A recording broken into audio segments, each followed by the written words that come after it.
बिस्मिल्लाहिर्रहमानिर्रहीम। स्टूडेंट्स, आज का टॉपिक जो है वो आपके सामने शेयर करता हूँ मैं।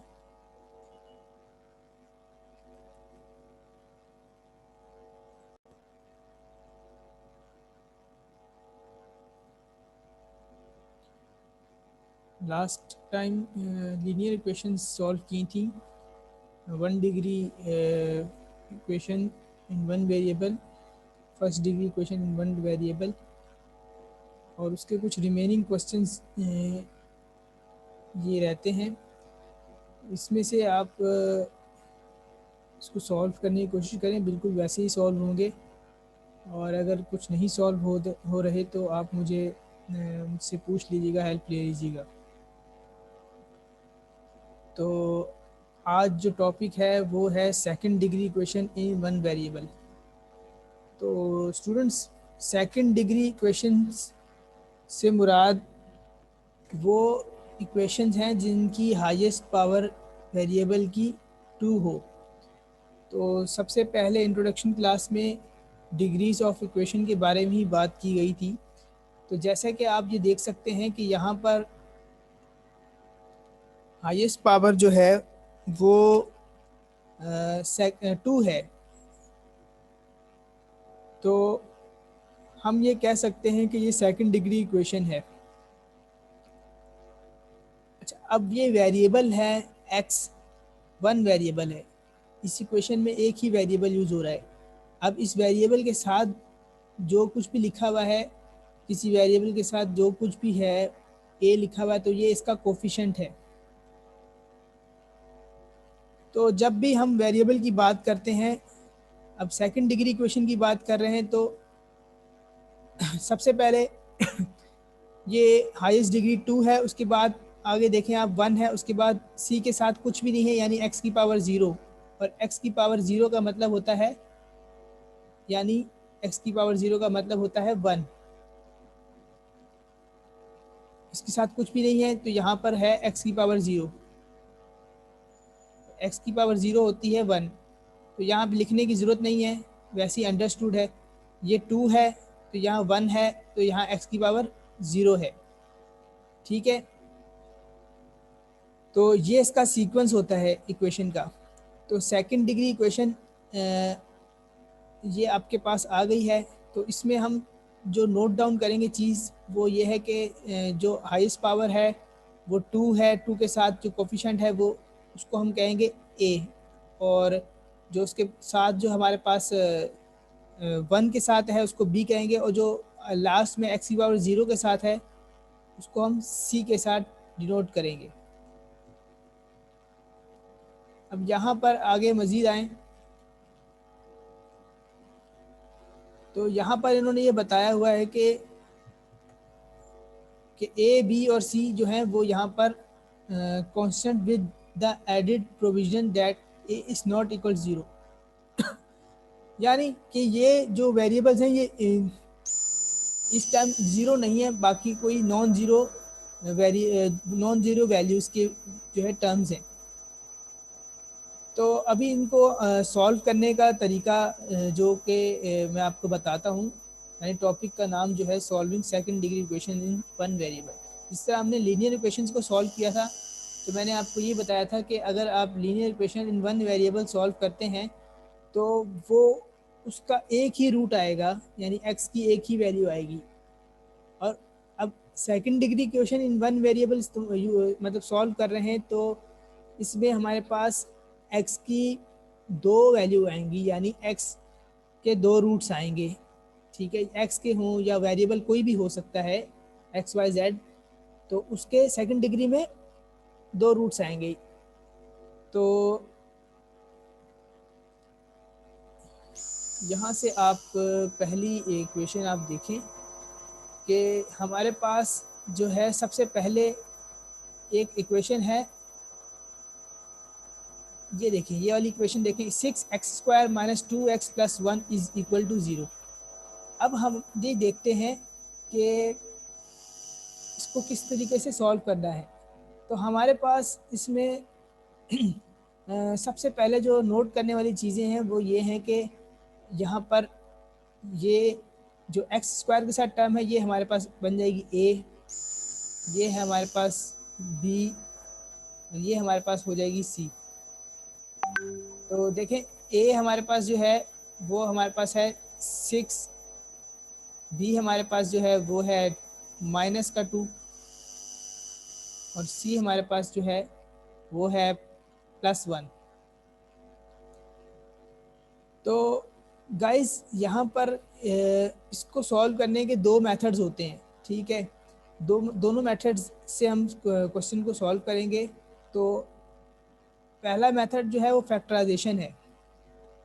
फैक्टर्स नहीं बन रहे तो फिर आप क्वाड्रेटिक फार्मूला यूज़ कर सकते हैं और वैसे भी यूज़ कर सकते हैं, ठीक है। तो फैक्टराइजेशन और क्वाड्रेटिक फार्मूला दोनों ही इसमें आप यूज़ कर सकते हैं। अब बेसिकली यहाँ पर जो ये जो सामने आपके इक्वेशन लिखी हुई है इसको हम लोग पहले सॉल्व करते हैं।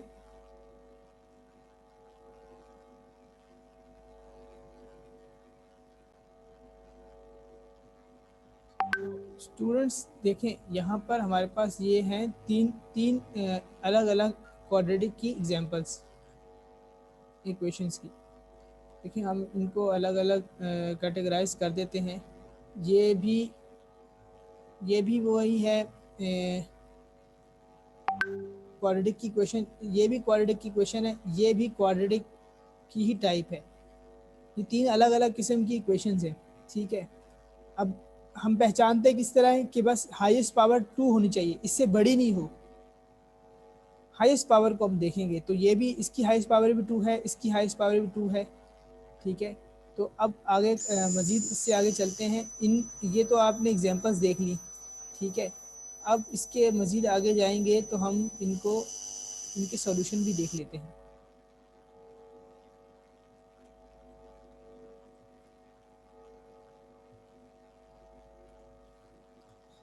तो सबसे पहला जो मेथड है वो मैंने आपको बताया कि फैक्टराइजेशन का मेथड है, ये वाला देखिए मेथड। और इसमें हमने, जब मैंने आपसे बात की कि ये एक हम कोई इक्वेशन लेते हैं। अब ये एक इक्वेशन है आपके सामने x² - 4x = 0, ये भी क्वाड्रेटिक की ही इक्वेशन है। अगरचे इसके अंदर जो कांस्टेंट वाला पार्ट है वो मिस है, तो डजेंट मैटर कि वो है या नहीं है, लेकिन हमने हाईएस्ट पावर को देखना है, ये मौजूद होनी चाहिए। अगर ये नहीं मौजूद तो फिर जो है क्वाड्रेटिक इक्वेशन नहीं बनेगी। तो अगर ये मौजूद है तो हम ये कह सकते हैं कि ये जो है आपकी एक क्वाड्रेटिक इक्वेशन है। तो हमारे पास यहाँ पर एक जो इक्वेशन गिवन है वो है x² - 4x = 0। तो इसको सॉल्व करते हैं यूजिंग फैक्टराइजेशन मेथड यानी फैक्टरिंग मेथड। तो आप ये देख सकते हैं कि इसके अंदर आपको इक्वेशन में दोनों तरफ x मौजूद है, एक तरफ x है और एक तरफ x² है। तो आप इसमें से x कॉमन ले सकते हैं। तो जब आपने इसमें x कॉमन ले लिया, ये देखें, तो यहाँ पर एक x कम हो जाएगा, x रह जाएगा, x² में से x बाहर आया तो x रह गया, माइनस एज इट इज़ लिखा, और यहाँ से जो x बाहर लेके गए थे बाकी सिर्फ पीछे 4 रह गया। सो x - 4 = 0, x × x - 4 = 0। अब यहाँ पर आप देखें कि x भी 0 के बराबर है, एक चीज़ ये भी 0 के बराबर है, और ये पूरी टर्म भी हम ये कहते हैं, इसको इस तरह लिखते हैं कि ये दोनों ही 0 के बराबर हैं। तो हम इसको अलग अलग करके लिखते हैं, x = 0 एंड x - 4 = 0, ठीक है। तो यहाँ पर x - 4 = 0, तो क्या हो जाएगा, x वहाँ जाके 4 वहाँ जाके क्या हो जाएगा, पॉजिटिव का हो जाएगा। तो x की वैल्यू क्या आ जाएगी, 4 आ जाएगी। तो इस तरीके से हम इसका सॉल्यूशन जो है हमने वो निकाल लिया। और मैंने आपसे कहा था कि क्वाड्रेटिक इक्वेशन है तो इसके दो रूट्स आएंगे। तो आप देखें इसके x की दो वैल्यूज आई, x is equal to 0 and x is equal to 4। ठीक है स्टूडेंट्स, तो इन्होंने नीचे इसको जो है मज़ीद एलेबोरेट किया हुआ है। ये देखें आप यहाँ पर, ये वाला आप देखें, इन्होंने ये जो चीज़ मैंने आपको सॉल्व कराई है, ये इन्होंने यहाँ पर मेंशन की है कि the factor form of the equation suggest that the product of the two terms equal to 0 and the product will be equal to 0 either of the two factors equal to 0।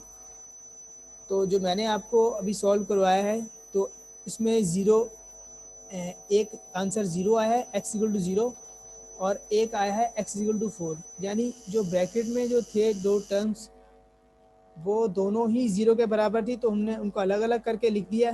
तो इस तरह हमारे पास जो roots आए हैं वो दो roots आए हैं, x equal to 0 and x equal to 4। तो ये है एक फैक्टराइजेशन का मेथड। इसके बाद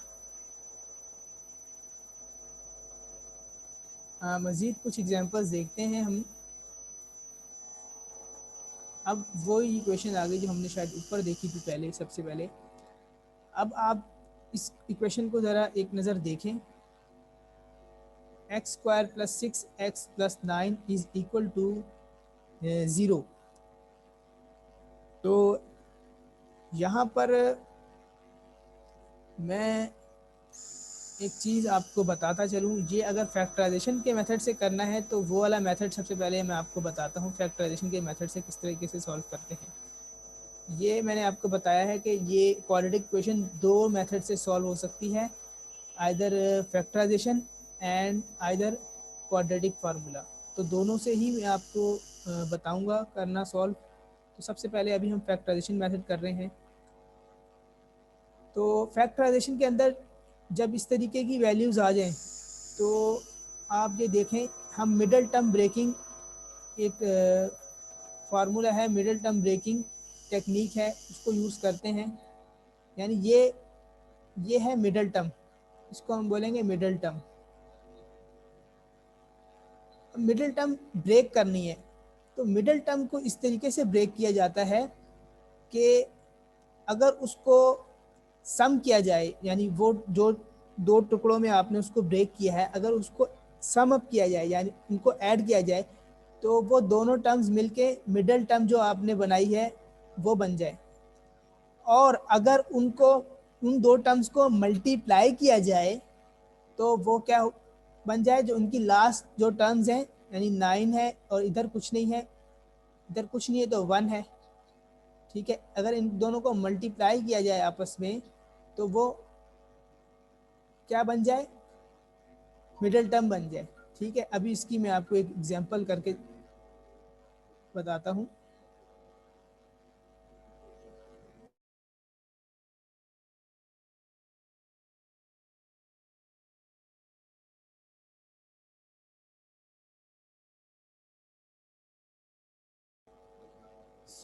यहाँ पर लिखा था एक्स स्क्वायर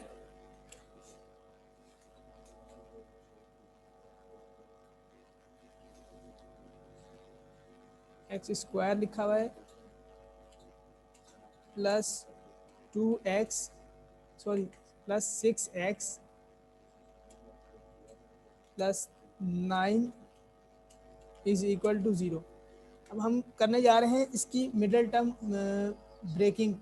ठीक है, तो ये 6x लिखा है, तो ऐसा कौन सा नंबर लिया जाए कि उसको ऐड किया जाए तो 6x आ जाए। वो दो नंबर कौन से लिए जाएं और उनको अगर मल्टीप्लाई किया जाए उन्हीं दोनों नंबर उसको, तो ये 9 लिखा है ना, 9 वन जा, इधर कुछ नहीं है 1 है, 9 वन जा 9 आ जाए। ठीक है, फर्स्ट और लास्ट टर्म को देखते हैं, उन दोनों का मल्टीपल आना चाहिए। तो अब देखें, मैं आपको बताता हूँ। देखें 3x प्लस 3x को 3x में ऐड किया जाए तो क्या बनता है 6x, और अगर 3x मल्टीप्लाई बाय 3x किया जाए, देखें 9x स्क्वायर बन जाएगा। आप ज़रा करके देख लें इसको कि ये देखें 3x प्लस 3x, ये तो ईजी है। और ये देखें 9 को आपने इससे मल्टीप्लाई किया, 9 मल्टीप्लाई बाय एक्स स्क्वायर, ये बन जाएगा 9x स्क्वायर। तो मैंने क्या वहाँ पे टर्म ली थी 3x मल्टीप्लाई बाय 3x। ठीक है, मैंने यही कहा था मिडिल टर्म ब्रेकिंग में यही फार्मूला यूज होता है, 3x मल्टीप्लाई बाय 3x। तो अब जब आप लोग 3 को 3 से मल्टीप्लाई करेंगे तो ये आ जाएगा 9, और x मल्टीप्लाई बाय x ये हो जाएगा एक्स स्क्वायर। यानी एक मैथ का फार्मूला है, उसमें ये होता है कि जब बेसिस सेम हो और वो मल्टीप्लाई हो रही हो, बेसिस सेम हो यानी x और x ये बेसिस हैं, ये दोनों सेम है और ये आपस में मल्टीप्लाई हो रही है, तो इनके ऊपर पावर क्या थी 1, इनके ऊपर पावर क्या है 1, 1 प्लस 1 ये हो जाएगी 2, तो ये 3 3 जा ये हो जाएगा 9। तो ये आप इसको मल्टीप्लाई कर देखिए तो ये बन जाएगा 9x स्क्वायर। तो मैंने जब इसको इस चीज़ को जब मैंने देखा कि ये सेटिस्फाई कर रही है इस इक्वेशन को, तो ये मैंने यहाँ पर इसको यहीं पे छोड़ दिया, यानी 3x प्लस 3x। यानी इस मिडल टर्म को इस तरीके से ब्रेक करना था कि आपने जब उसको ऐड करें तो दोबारा यही 6x बन जाए, और अगर इन दोनों को मल्टीप्लाई करके देखा जाए, वैसे ही आपने यहाँ सॉल्व नहीं करना, वैसे ही अगर उनको मल्टीप्लाई करके देखा जाए तो आंसर जो है 9x स्क्वायर आ जाना चाहिए। तो अब इससे मज़ीद आगे चलते हैं इसके सॉल्यूशन की तरफ।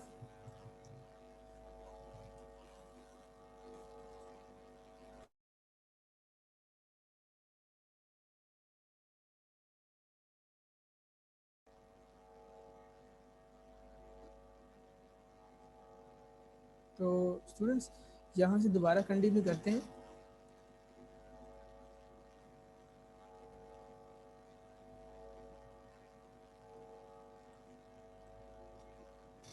अब यहाँ पर हम दो हिस्सों में इसको तकसीम कर देंगे। ये देखें यहाँ पर दो हिस्सों में तकसीम करेंगे इक्वेशन को कि अब एक्स स्क्वायर है ना, एक्स स्क्वायर प्लस 3x, और उधर लिखा है 3x प्लस 9। अब आपने क्या करना है, इसमें से x कॉमन ले लें, x आपने लिया कॉमन, ठीक है।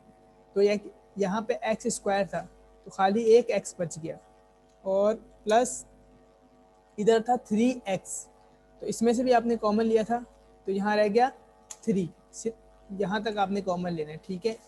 सिर्फ इतने हिस्से में से कॉमन लिया।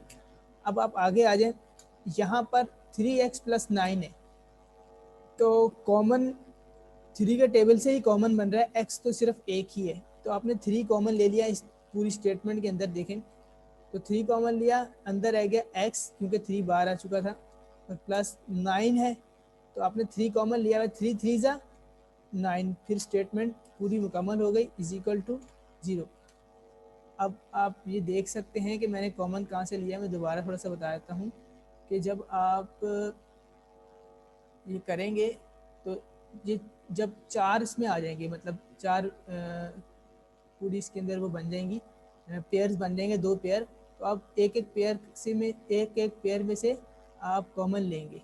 ये देखें एक ये पेयर है, एक ये पेयर है, इसमें से भी आपने एक कॉमन लेना है, इसमें से भी एक कॉमन लेना है। एट द एंड आपने एक वेरिफिकेशन करनी है कि क्या दोनों जगह सेम आ रही है। ये देखें x प्लस 3 एक्स प्लस 3 दोनों आपने जो कॉमन के बाद जो चीज़ बची है वो दोनों सेम आ रही हैं, तो आप देखेंगे हाँ दोनों चीज़ें सेम आ रही हैं, तो आपने बोला हाँ भाई ये चीज़ जो है वो मेरी कंफर्म हो गई। ये चीज़ की एक वेरिफिकेशन भी होती है। अब इसके बाद एक और काम करना है आपने ये फैक्टराइजेशन के प्रोसेस में। अब एक्स प्लस 3 एक्स प्लस 3, अब ये 2 बन गए पेयर, ठीक है, मतलब 2 स्टेटमेंट आ गई, x plus 3 plus 3 x plus 3। अब इसमें से क्या करें, अब इसमें से कॉमन क्या आ रहा है आप खुद अंदाज़ा लगा सकते हैं। इसमें से कॉमन आ रहा है एक्स प्लस 3, दोनों तरफ प्लस के इधर भी और उधर भी एक्स प्लस 3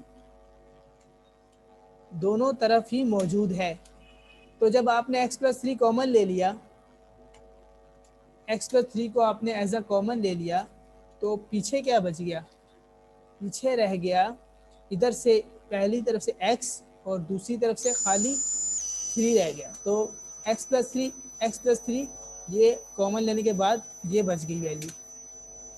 अब देखें x+3 2 टाइम 0 के बराबर है, यानी हम यूँ लिख सकते हैं x+3 भी 0 के बराबर है,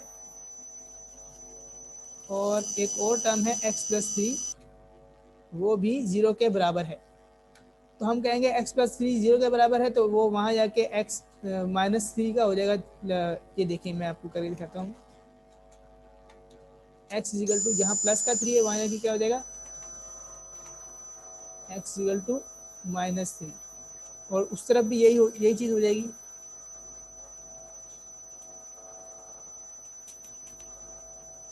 दोनों तरफ ये चीज़ आ गई। अब हमारी क्वाड्रेटिक इक्वेशन भी स्टेटमेंट भी वो प्रूव हो गई कि x की 2 रूट्स होते हैं। ये देखें 2 रूट्स आ गए, 2 आंसर आ गए, x equal to -3 and x equal to -3। ठीक है, तो स्टूडेंट्स यहाँ पर एक स्टेटमेंट दी हुई है। उस स्टेटमेंट को हम देखें यहाँ पर, ये मेरी स्टेटमेंट आप देखें। Setting each factor equal to 0 we find that there is one root to the equation and it occurs when x equal to -3। ये तब मुमकिन होगा जब उसके जो रूट्स हैं वो -3 आएंगे। तो वो रूट्स हमने फाइंड आउट कर लिए अल्हम्दुलिल्लाह बाय फैक्टराइजेशन मेथड। ठीक है, तो ये फैक्टराइजेशन का मेथड था। इसके मैंने 2 सवाल करवाए हैं। अब ये वाला जो क्वेश्चन है इसको कहते हैं मिडल टर्म ब्रेकिंग, यानी फैक्टराइजेशन के अंदर मिडल टर्म ब्रेकिंग की है। और पहले वाला था वो सिंपल था, कॉमन लेके आंसर निकाल लिया। ठीक है स्टूडेंट्स,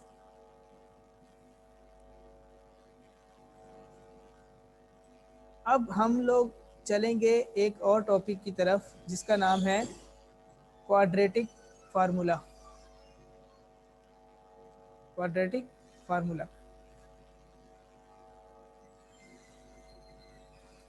तो क्वाड्रेटिक फार्मूले की थोड़ी सी पहचान ये है कि ये भी उसी तरीके से क्वाड्रेटिक इक्वेशन या सेकंड डिग्री इक्वेशन के अंदर यूज़ होता है। और ये इसका फार्मूला मैं आपको यहाँ पे एक बार लिख देता हूँ, थोड़ा सा सही नहीं लिखा हुआ नज़र नहीं आ रहा। x equal to -b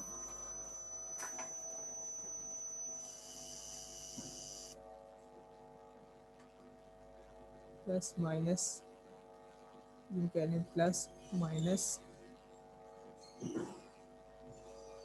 √b² -4ac upon 2a। चलिए मैं इसको लिख के दिखा देता हूँ इस तरीके से, शायद समझ में ना आ रही हो।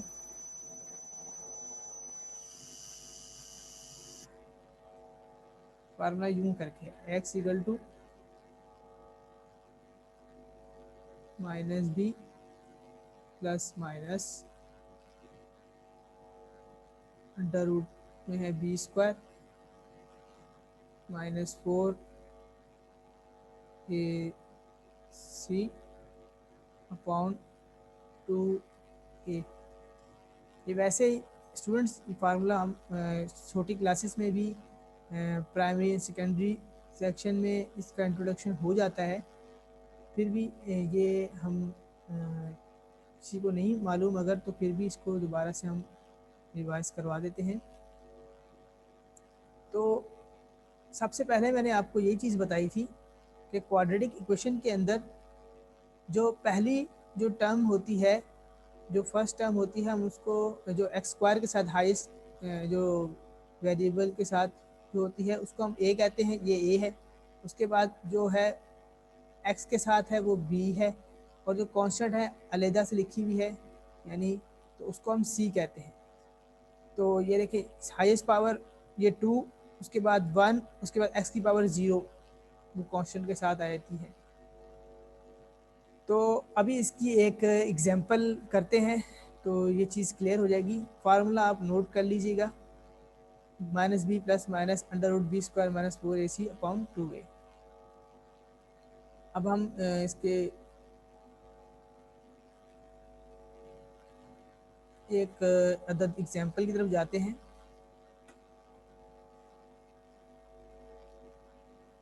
ये आप देख सकते हैं, इसमें जो एग्जाम्पल दी हुई है,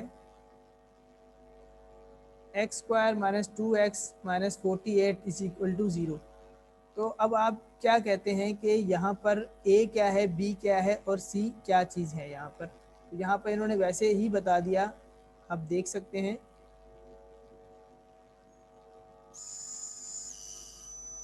कि यहाँ पर कुछ नहीं है, a के साथ तो ये 1 लिखा हुआ है, ठीक है, और b के साथ क्या लिखा हुआ है, -2, ये देखें। c के साथ क्या लिखा हुआ है, -48। तो a हो गया 1, b हो गया -2 और c हो गया -48। अब क्या करें, सब्स्टिट्यूट कर दें उसी क्वाड्रेटिक फार्मूले के अंदर जो मैंने अभी आपको लिखवाया था। दोबारा लिख देता हूँ, हो सकता है आप इसको मिस कर गए हूँ।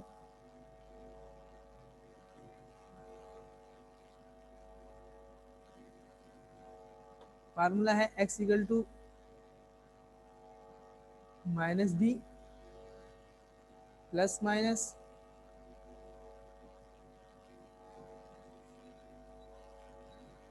अंडर रूट में क्या आएगा,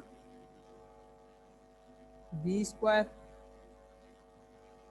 माइनस 4ac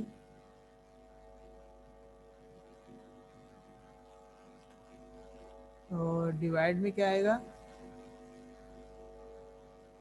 डिवाइड में आएगा 2a। तो ये स्टूडेंट्स एक फार्मूला है इसका, जो कि आप हमेशा इसको याद रखिएगा। अब ये जो ए बी सी की जो वैल्यूज़ आई हैं, पुट कर दें इसके अंदर और इसका सॉल्यूशन जो है फाइंड आउट कर लें। देखिए, माइनस फार्मूले का माइनस, बी की वैल्यू -2 प्लस माइनस फिर under root b square minus 4ac, b की वैल्यू -2 का स्क्वायर -4, ए की वैल्यू 1 है, सी की वैल्यू -48 है अपॉन 2a। ये देखें, ये minus multiply minus minus minus होते हैं plus, plus minus as it is उतार दिया। अंडर रूट 4 जो बी स्क्वायर माइनस 4ac है, इसको सॉल्व करें, 2 का स्क्वायर -2 का स्क्वायर भी 4 होता है। और ये देखें, ये मल्टीप्लाई की फॉर्म में लिखा हुआ है सब कुछ, ये माइनस इस माइनस से मल्टीप्लाई हुआ, माइनस माइनस हो गया प्लस, 48 4 जा 192 और 192 प्लस 4 कितना होता है, 196। तो ये हमने इसको फर्दर सॉल्व किया और 196 का अगर आप रूट निकालेंगे तो ये बन जाएगा, यानी 14 का स्क्वायर 196 होता है और 196 का रूट दोबारा वही बात करेंगे, वाइस वर्सा 14 होता है। तो 196 का जो आपने रूट निकाला तो 14 आ गया। तो अब यहाँ पर हमारे पास इससे आगे आपको थोड़ा सा मैं बता देता हूँ कि अब यहाँ पे ये लिखा है 2 प्लस माइनस, तो एक बार आप प्लस के साथ ले लें, 2 प्लस 14, ठीक है, पूरी वैल्यू को डिवाइडेड बाय क्या हो रहा है, डिवाइड बाय 2 हो रहा है। तो ये आप देख सकते हैं किस तरीके से सॉल्व करेंगे। 2 प्लस 14 कितना होता है, 16 डिवाइड बाय 2, 16 डिवाइड बाय 2 कितना होता है, ये होता है 8। तो एक आंसर आ जाएगा इसका 8।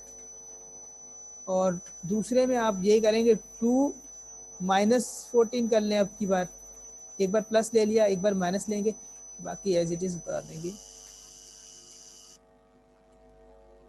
तो 2 माइनस 14 या 14 माइनस 2 देखें तो ये हो जाएगा 12, लेकिन माइनस का 12 होगा, साइन बड़े वाले का लगेगा, डिवाइड बाय 2। तो 12 डिवाइड बाय 2 कितना हो जाएगा, 6, लेकिन माइनस का 6। तो दो वैल्यूज आ गई, क्वाड्रेटिक के अंदर दो ही हमारे पास आंसर आते हैं, दो रूट्स आते हैं। तो एक हमारे पास आ गया, एक minute, x is equal to 8 और जो सेकंड है वो है x इज इक्वल टू -6। तो स्टूडेंट ये देखें, ये हमने प्रूव कर लिया है और ये इसके रूट्स आ गए, जो इक्वेशन थी हमारे पास इसके रूट्स आ गए। So thus these are the only real values of x which satisfy quadratic equation. यानी ये जो सिर्फ ये ही वो रियल वैल्यूज हैं, ये दो, जो कि इस इक्वेशन को सेटिस्फाई करेंगी.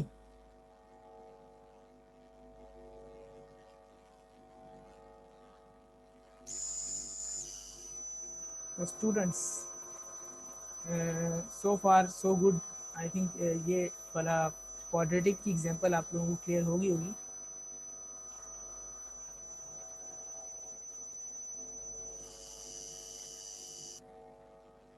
अब जो है एक another example of quadratic equation, यहाँ पर आप देख सकते हैं कि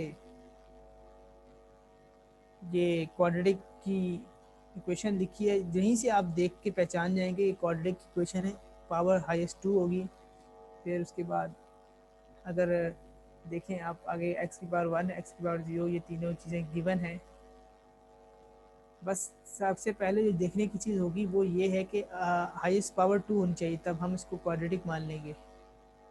अगर ये चीज़ मौजूद नहीं है तो फिर ये क्वाड्रेटिक नहीं होगी.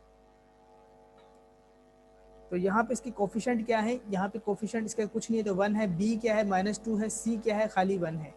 यहाँ से हमने ABC की वैल्यूज़ फाइंड आउट कर ली और इसको पुट कर दिया उसी क्वाड्रेटिक फार्मूले में जो अभी लास्ट क्वेश्चन में हमने किया है.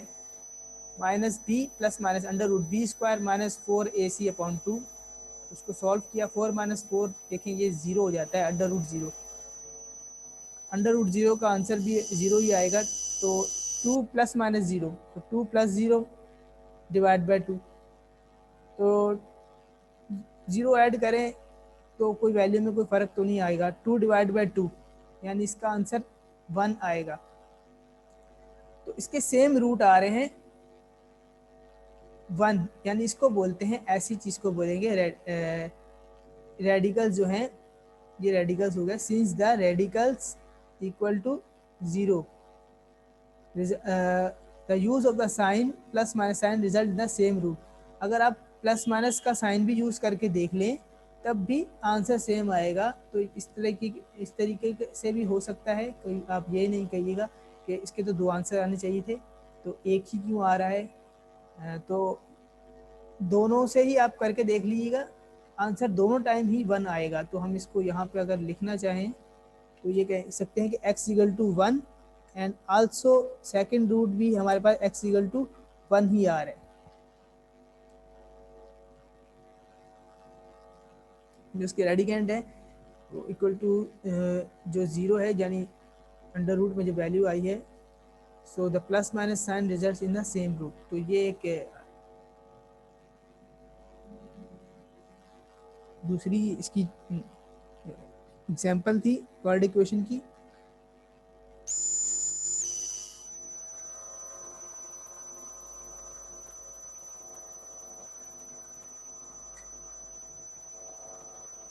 एक और एग्जांपल देख लेते हैं. हमारे पास ये देखें, to find the roots of the equation the coefficient are. तो हमने फिर वही काम करना है, ABC की वैल्यू निकालनी है. यहाँ इसके साथ क्या है? कुछ नहीं है तो 1. B के साथ कुछ नहीं है, 1, यानी ये इसका माइनस है तो -1. C के साथ क्या है? 10. तो ABC हमारे पास वैल्यूज़ आ गई और हमने उसको क्वाड्रेटिक फार्मूले में पुट कर दिया. और जब हमने इसको फार्मूले में पुट कर दिया, देखें वेरी सिंपल, आप इसको सॉल्व करेंगे, ये माइनस माइनस प्लस हो जाएगा. 1 का स्क्वायर 1 और 4 × 40, 1 - 40 माइनस का 39. अब रूट में जो वैल्यू अगर आप माइनस डालेंगे तो वो जो है इसको हम बोलेंगे कि ये एक इमेजनरी नंबर आ जाता है. ठीक है, आप रूट में जब माइनस की वैल्यू डाल के देखें आपको एरर दे देगा वो. तो एक टर्म हम यूज़ करते हैं आयोटा की, खैर यहाँ पे हम नहीं पढ़ेंगे. तो इसको सॉल्व करने के लिए हम आयोटा से इसको रिप्रेजेंट कर देते हैं. लेकिन ऐसी टर्म को हम इमेजनरी नंबर्स कहते हैं जब रूट के अंदर माइनस आ जाए. तो ऐसा होता है अक्सर कि जब आप इसको सॉल्व करें तो रूट्स जो आपके जो आ रहे हैं वो इमेजनरी रूट्स भी आ सकते हैं, यानी रियल नंबर नहीं आता, वो इमेजनरी नंबर आ सकता है. तो हम जब यहाँ तक सॉल्व कर लेंगे, यहाँ पे आके इसको हम स्टॉप कर देंगे और यहाँ पे हम लिखेंगे कि there is no real square root of -39। यानी आप अगर -39 का स्क्वायर रूट निकालने जाएं तो आप देखेंगे कि यहाँ पे कोई इस तरीके का -39 का स्क्वायर रूट नहीं निकलता। So we conclude that there are no values of x which satisfy the quadratic equation. तो हम ये कहेंगे कि इस इक्वेशन को, इसका कोई मतलब रूट नहीं है जो इस इक्वेशन को सेटिस्फाई कर सके, यानी इसके रूट जो इमेजनरी हैं। तो यहीं पे हम स्टॉप कर देंगे, जब माइनस आ जाएगा रूट में तो हम वहीं पे स्टॉप कर देंगे और हम उसको बोलेंगे नो रियल रूट्स, या हम ये कह देंगे इमेजनरी रूट्स। तो ये एक अलग एग्जांपल है क्वाड्रेटिक इक्वेशन की using quadratic formulas. So guys अब हम आ जाते हैं अपनी प्रैक्टिस क्वेश्चंस की तरफ, प्रैक्टिस एक्सरसाइज की तरफ। अब आप देखेंगे solve the following second degree equation. आप इनको सॉल्व करने की कोशिश करें, यूजिंग फैक्टराइजेशन कर लें सॉल्व, और वाया आप क्वाड्रेटिक फार्मूला से सॉल्व करें। तो इसको आप सॉल्व कीजिए, कहीं कोई जो आपको दुश्वारी का सामना हो तो मुझसे डिस्कस कर लीजिएगा, कुछ चीज़ पूछनी हो तो आप ज़रूर बिल्कुल पूछिए, और इनको आप सॉल्व करें, बिल्कुल सिंपल है। क्वाड्रेटिक फार्मूला से भी सॉल्व कर सकते हैं, बताया होगा जब पेपर में अगर दिया होगा कि क्वाड्रेटिक फार्मूला से सॉल्व करनी है या फैक्टराइजेशन से सॉल्व करनी है, तो आपकी कहीं ये नहीं लिखा तो फिर आपकी वहाँ अपनी मर्ज़ी है कि क्वाड्रेटिक फार्मूला यूज़ करना है या फैक्टराइजेशन से सॉल्व करना है। इट्स अप टू यू अगर नहीं मेंशन किया तो।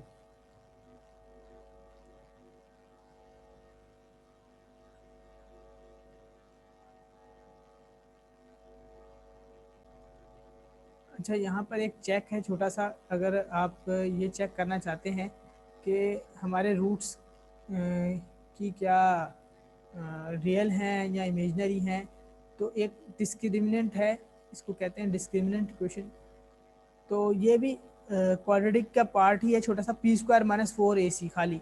अगर आप इसको चेक करें, वही इक्वेशन में से आप b² - 4ac आप उसमें पुट करें वैल्यूज़, b² - 4ac के अंदर abc की जो वैल्यूज़ है, अगर वो उसका जो आंसर है 0 से बड़ा आ गया तो इसका मतलब है यहाँ पर हमारे पास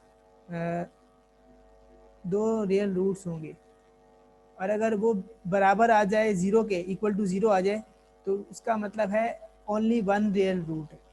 और अगर वो छोटा आए 0 से, यानी माइनस में अगर वैल्यू आ रही है, तो इसका मतलब है वो कोई रियल रूट नहीं है, यानी वो इमेजनरी के अंदर आ रहा है।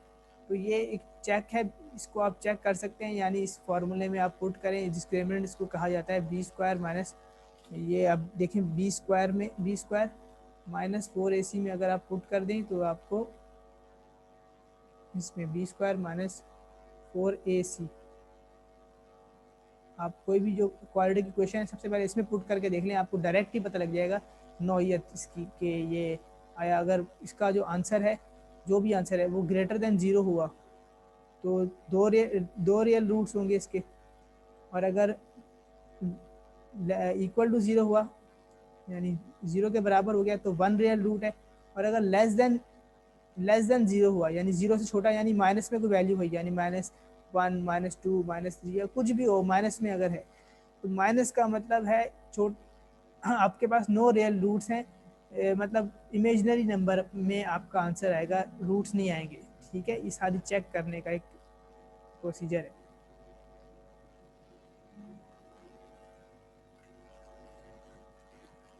सो गाइस, ये एक जो फॉलोअप एक्सरसाइज होती है हर चैप्टर के बाद, एक्सरसाइज के बाद, इसमें फॉलोअप एक्सरसाइज के अंदर आप देख लें कि ये क्वेश्चंस हैं, ऊपर जो क्वेश्चंस हैं 16 क्वेश्चंस आपने फैक्टराइजेशन से करने हैं, फैक्टरिंग मेथड से करने हैं, और जो 16 है बाकी वो क्वाड्रेटिक फार्मूला से करने हैं।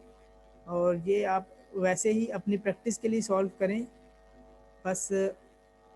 और इसमें से कोई चीज़ अगर आपको ऐसे लग रहा हो कि क्लियर नहीं है, तो फिर वो उसको हम जो है सॉल्व करवा देंगे, कोई मसला नहीं है दोबारा से, लेकिन पहले आप इसको अटैम्प्ट करें।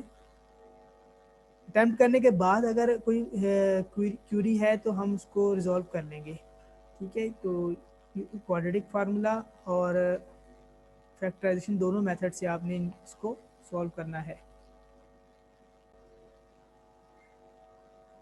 तो स्टूडेंट्स, ये क्वेश्चंस आप लोग जब सॉल्व कर लें तो इसको आप इसके आंसर्स अपने पास नोट कर लीजिएगा। और वाया कैलकुलेटर भी ये क्वेश्चन सॉल्व हो जाती हैं, उसका मेथड भी मैं आपको बता देता हूँ। आप साइंटिफिक कैलकुलेटर अगर यूज़ कर रहे हैं तो मोड में जाएं। मोड में एक ऑप्शन आता है इक्वेशंस का, आप इक्वेशंस में जाएंगे, वहाँ पर आपको 3-4 टाइप्स की इक्वेशन नज़र आएंगी। आप उसमें से क्वाड्रेटिक इक्वेशंस को सिलेक्ट कर लेंगे। जब आप क्वाड्रेटिक इक्वेशन को सिलेक्ट कर लें तो वो वहाँ पे आपसे ए बी सी की वैल्यूज़ मांगेगा। तो आप वहाँ पर इधर से ए बी सी की वैल्यूज़ उसको आप देंगे कैलकुलेटर को, तो वो आपको उसके रूट्स बता देगा। ठीक है, तो ये आप अगर आपके पास साइंटिफिक कैलकुलेटर है तो ये वहाँ पे आप उस तरीके से उसके roots find out, direct answer के फाइंड आउट कर सकते हैं आप। ठीक है, तो वो भले कोई क्वेश्चन क्वाड्रेटिक की हो, वो भी हो जाती है सॉल्व, वहाँ पे लीनियर इक्वेशन भी सॉल्व हो जाती हैं, और बहुत सारे क्वेश्चंस और तरह के भी हैं, हज़ारों तरह के क्वेश्चंस हैं जो साइंटिफिक कैलकुलेटर में वहाँ पे सॉल्व हो जाते हैं। उसमें स्टेट्स के क्वेश्चन हैं, उसमें डिफरेंशियल इक्वेशन है, कैलकुलस है, इंटीग्रल कैलकुलस है, उसमें बहुत सारी चीज़ें हैं जो उसमें मोड्स में आपको अवेलेबल होती हैं। तो ये एक छोटा सा आपके पास टास्क है, इसको आप कंप्लीट कीजिए। और अगर कोई क्वेश्चन हो, क्यूरी हो, तो आप ज़रूर पूछिएगा, इंशाल्लाह आई विल हेल्प यू। और आई डोंट थिंक सो कि किसी को कोई प्रॉब्लम आनी चाहिए, वेरी सिंपल क्वेश्चंस हैं। और इन क्वेश्चंस को आप सॉल्व किए। जो सवाल नहीं हो रहा तो वो मैं खुद आपको उसके बारे में गाइड कर दूंगा। जो हो रहे हैं उनको आप सॉल्व करें। कैलकुलेटर का भी मैंने आपको बता दिया है, कैलकुलेटर से भी आप आंसर्स को वेरीफाई कर सकते हैं। ठीक है, अच्छा, एक और चीज़ इसमें नोट कर लीजिएगा, जो क्वेश्चंस क्वाड्रेटिक की फॉर्म में नहीं है, जिस तरह के यहाँ से मैं आपको बताता हूँ, उसको आप पहले क्वाड्रेटिक की फॉर्म में ले जाएं। जैसे ये x square is equal to 2x-2 है, इसको आप इधर उस तरफ ले जाएं और इधर 0 बना दें इस जगह पे। ठीक है, इस जगह पे आप इस इक्वेशन को, जैसे ये इक्वेशन है ये वाली, इसको, इसके बाद ये वाली इक्वेशन है, इसको इजिकल टू, इनको उधर ले जाएं और इसको इजिकल टू के 0 के बराबर बनाएं। तो अब फिर क्या होगा, आपको ये इक्वेशन जो है फिर आपको समझ में आएगी। अच्छा, ये आप क्वाड्रेटिक इक्वेशन बन चुकी है, अब ए बी सी इसमें से आप फाइंड आउट कर सकते हैं। तो ये दो जो क्वेश्चन है ये भी देखें आप, इन सबको आप उस तरफ ले जाएं और इक्वल टू के इधर 0 बनाएं। अब वेरिएबल चेंज हो सकते हैं, कहीं आपने देखा होगा x लिखा हुआ है, कहीं y लिखा हुआ है, कहीं r लिखा हुआ है, कहीं t लिखा हुआ है, तो डजेंट मैटर। अब खाली आपने ये देखना है कि पावर हाईएस्ट 2 होनी चाहिए, तो वो क्वाड्रेटिक इक्वेशन है बस।